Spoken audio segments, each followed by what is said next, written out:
नमस्कार। BA part second Sanskrit के वैदिक सूक्तों के मध्य अभी हम वरुण सूक्त का अध्ययन कर रहे हैं। वरुण स्वर्ग स्थानीय देवताओं में एक महत्वपूर्ण स्थान रखते हैं। इंद्र के साथ इसे भी वेदों में महानतम देव में गिना जाता है। वरुण की प्रशस्ति में अर्पित सूक्तों की संख्या यद्यपि एक दर्जन ही है, लेकिन उनका महान स्वरूप वेदों में चित्रित हुआ है। इनके शरीर और उपकरणों का बहुत विस्तृत विवेचन नहीं है। इनके कार्यों पर वेदों में विशेष बल दिया गया है। इनके मुख, नेत्र, भुजाएं और पैरों की कल्पना की गई है। वरुण का मानव रूप एकांत और सुंदर है। मित्र और वरुण के नेत्र सूर्य हैं। वरुण दूरदर्शी हैं, सहस्र नेत्रों वाले हैं। इनके रथ को सूर्य के समान द्युतिमान कहा गया है। वरुण को प्रायः अन्य प्रमुख देवों और यम के समान एक राजा के रूप में चित्रित किया गया है। वरुण के अपने गुप्तचर हैं और उन गुप्तचरों के माध्यम से वो संपूर्ण जानकारी रखता है। ये गुप्तचर वरुण के चारों ओर फैले हुए साम्राज्य का अवलोकन करते रहते हैं। वरुण अपनी सर्वज्ञता के लिए प्रसिद्ध है। वो पृथ्वी, आकाश, समुद्र सब के बारे में जानकारी रखता है। वरुण को प्रकृति के नियमों का महान अधिपति बतलाया गया है। वरुण के विधान, जिन्हें ऋत कहा जाता है, सुदृढ़ रूप से संसार में स्थापित हैं। स्तोता वरुण से प्रार्थना करता है कि वो उसके नियमों का उल्लंघन अनजाने में कर भी दे तो वो उसे उसके लिए क्षमा कर दें, उसे अपने शस्त्रों का शिकार न बनाएं। वरुण के विधानों का उल्लंघन करने पर वरुण क्रोधित हो जाते हैं और इस प्रकार का कर्म करने वालों को कठोर दंड देते हैं। वो व्यक्तियों को पाश में बांध लेते हैं। 3 पाशों का उल्लेख उनका वेद में आता है, जिनका प्रयोग वरुण उत्तम, मध्यम और अधम अंगों पर करते हैं। वरुण का जो वर्तमान स्वरूप है वो प्रजापति के रूप में एक सर्वोच्च देवता की अवधारणा के विकास के बाद उत्तर वैदिक काल में वरुण समुद्र के देवता या एक भारतीय नेपच्यून के रूप में रह गए। जहाँ तक वरुण शब्द की व्युत्पत्ति का प्रश्न है, वर धातु जो ढकना अर्थ में आती है, परिवृत करने वाला, आच्छादित करने वाला, इस तरह का भाव वरुण से निकलता है। सायन आचार्य ने बंधनों से पापियों को अतिवेष्टित या आबद्ध करने वाला अर्थ में वरुण शब्द को लिया है। वरुण सूक्त जो है ऋग्वेद के प्रथम मंडल का 25वां सूक्त है। इसके देवता वरुण हैं और ऋषि शुनशेप हैं। इस सूक्त की रचना गायत्री छंद में हुई है। ऋग्वेद में वरुण की प्रसिद्धि नैतिक व्रतों के अधिष्ठाता के रूप में है। प्रस्तुत मंत्र में ऋषि ने निवेदन किया है कि वरुण देवता सदैव प्रसन्न रहें। प्रमादवश उससे यदि कोई नियम टूट भी जाए तो भी वो उसको क्षमा कर दें। यच्चित्ति ते विशो यथा प्रदेव वरुण व्रतम मिनिमसि थ्यवि थ्यवि। हे वरुण देव, यथा विष प्रजाजनों के समान, ते यत चित ही व्रतम, तुम्हारे जिस किसी भी व्रत को, जिस किसी भी नियम को, ध्यवि ध्यवि प्रतिदिन, प्रमिनिमसि हम प्रमादवश तोड़ते रहते हैं, प्रमादवश उल्लंघन करते हैं, उसके लिए आप हमें दंडित न करें। प्रस्तुत मंत्र में स्तोता अपने अभीष्ट वरुण देव से प्रार्थना कर रहे हैं कि यदि व्यक्तियों के समान उससे भी प्रमादवश कहीं किसी नियम का उल्लंघन हो जाए तो वे उसे क्षमा कर दें। गायत्री छंद में 3 चरण होते हैं और प्रत्येक चरण में 8 वर्ण। इस प्रकार कुल छंद में 24 वर्ण होते हैं।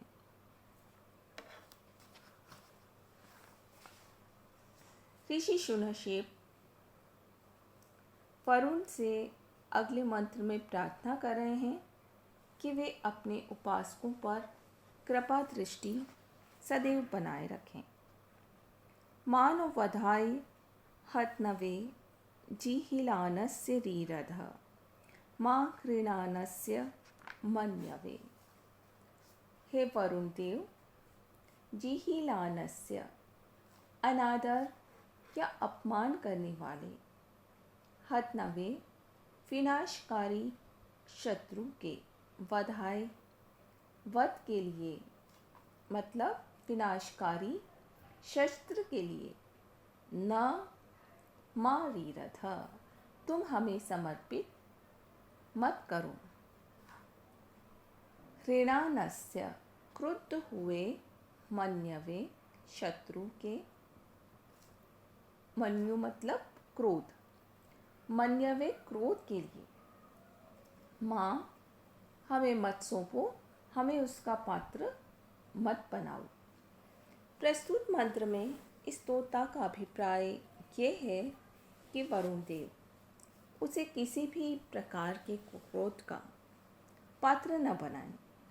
वरुण देव उसे अपने संरक्षण में रखें और शत्रुओं के क्रोध से बचाएं।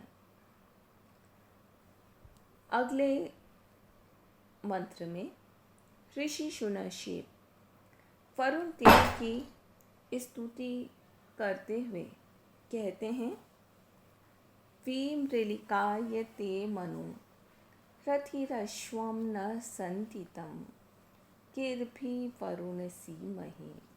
वरुण, हे वरुण देव, मृलिकाय हमारे सुख या कल्याण के लिए, ते मनः आपके चित्त को, गिर्भि हम वाणी या स्तुति वचनों के द्वारा, विसीमहि उसी प्रकार बांधते हैं या प्रसन्न करते हैं, न रथी जैसे कि एक रथ का स्वामी, संदितम दूर गमन से थके हुए अश्वम अपने घोड़े को घास प्रदान करके, कंडूयन आदि कर्म करके प्रसन्न करता है।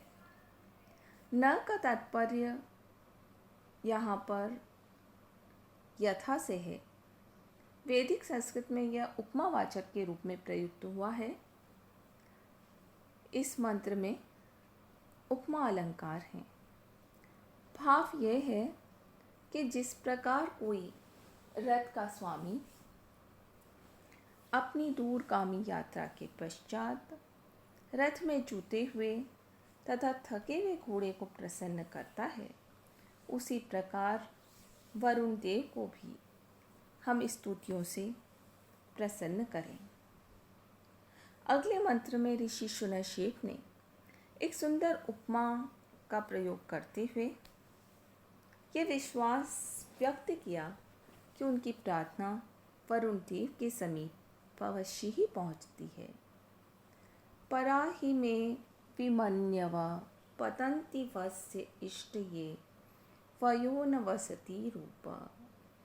हे वरुण देव, ही निश्चय ही मैं विमन्यव, मेरी विनम्र प्रार्थनाएं वस्य समृद्ध जीवन की इष्ट ये प्राप्ति के लिए परापतंती उसी प्रकार आपके समीप पहुँचती है जैसे कि वयः न सायंकाल के समय जो पक्षी हैं वो वसती उप अपने निवास स्थान घोंसलों के समीप पहुँचते हैं। प्रस्तुत मंत्र में अभीष्ट सिद्धि की प्राप्ति के लिए इस तोता का प्रार्थनाओं के द्वारा वरुण के समीप जाने का उल्लेख किया गया है। ऋषि शूनशेप आगामी मंत्र में प्रार्थना करते हुए अपने मन में विचार करते हैं कि ऐसा शुभ अवसर कब आएगा जब मैं वरुण देव को अपने अनुकूल कर सकूँगा। कदा शत्रश्रियं नरमा वरुणं करामहे मृलिकायोरुचक्षम। मृलिकाएँ अपने कल्याण अथवा सुख के लिए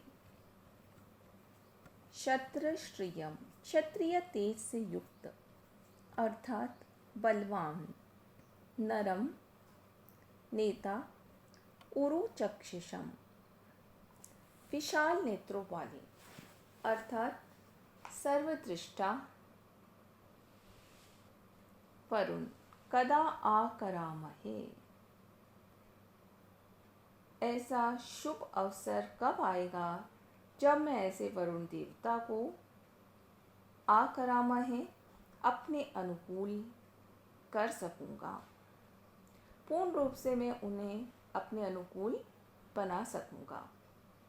प्रस्तुत मंत्र में इस तोता की ये जिज्ञासा व्यक्त हुई है कि वरुण देवता कब उस पर प्रसन्न होंगे। ऋषि शूनशेप ने मित्र और वरुण दोनों की स्तुति की है। अगले मंत्र में मित्र और वरुण का साहचर्य स्पष्ट दृष्टिगत होता है।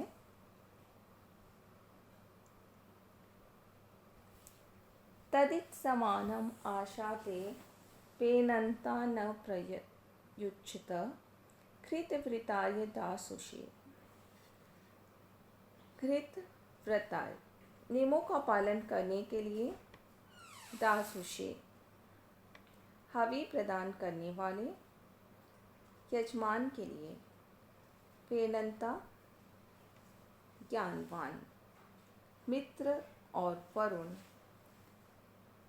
तत्इत इस हवि को समानम आशाते निश्चय ही समान रूप से भक्षण करते हैं, खाते हैं। न प्रयुच्छित उस हवि को स्वीकार करने में वह कभी भी प्रमाद नहीं करते।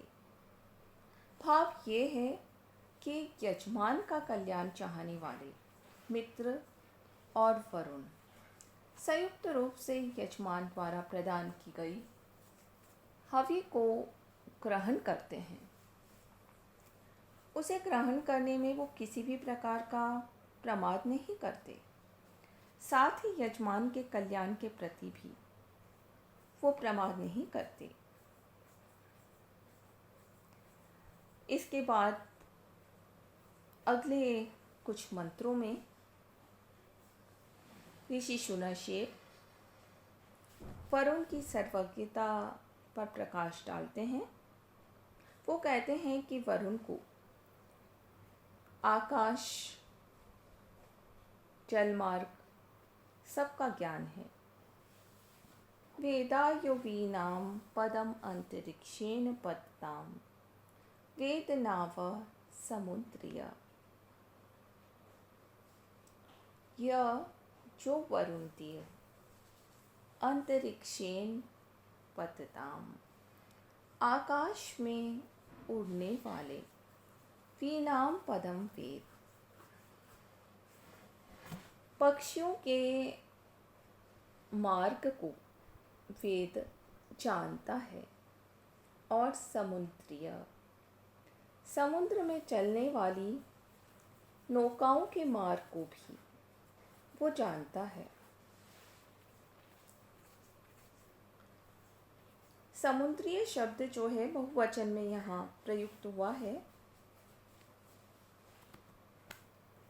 जबकि भारतीय विद्वान सायन इसे प्रथमा एक वचन का रूप मानकर समुद्र में विद्यमान वरुण के अर्थ लेते हैं।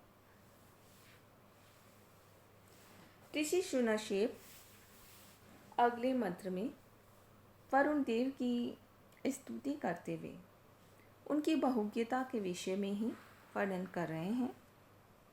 वेद मासो घृतवृतो द्वादश प्रजावत वेदा य उपजायते। घृतव्रत, नियमों का पालन करने वाले व्रतधारी वरुण, प्रजावत, प्रजाओं वाले, संतति से सहित, द्वादश मास वेद, 12 महीनों को भली भांति जानता है। यह उपजायते, और जो एक अधिक मास उत्पन्न होता है, वेदा, वो उसे भी जानता है। सायन आचार्य के अनुसार प्रजावत का अर्थ है महीनों में उत्पन्न होने वाली प्रजा, जबकि पाश्चात्य विद्वान इसका अर्थ अधिक मास, पक्ष और तिथि के अर्थ में ही प्रयोग करते हैं। अगले मंत्र में मंत्रदृष्टा ऋषि शुनशेप अपने आराध्य वरुण देव की सर्वज्ञता का वर्णन कर रहे हैं। वेदवातस्य वर्तनी मुरु ऋष्वस्य बृहत वेदा ये अध्यास्ते। उरो अत्यंत विस्तृत और ऋष्वस्य सर्वत्र आगमन वाले, बृहत महान, वातस्य वर्तनी वायु के मार्ग को वेद जो जानते हैं।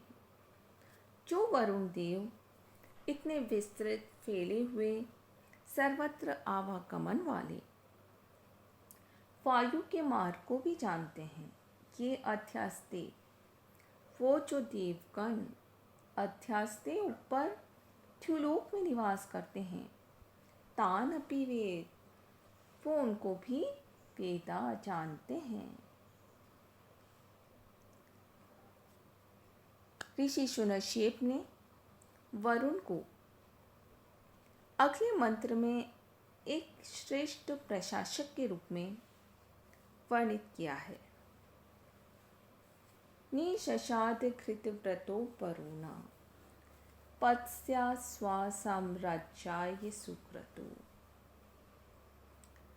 घृतव्रत, नियमों का पालन करने वाले, सुक्रतु, उत्तम कर्म अथवा बुद्धि वाले वरुण देव, साम्राज्याय, उत्तम शासन करने के लिए, पत्यासु, पस्त्यासु मतलब प्रजाओं के बीच में, प्रजाओं के मध्य में, आनिशशाद, आकर के बैठ गए हैं, स्थिर रूप से बैठ गए हैं। वरुण अपने नियमों और व्यवस्था के प्रति पूरी तरह सचेष्ट हैं। अब वो अपनी प्रजाओं के बीच उत्तम शासन करने के लिए आकर के बैठ गए हैं। धन्यवाद।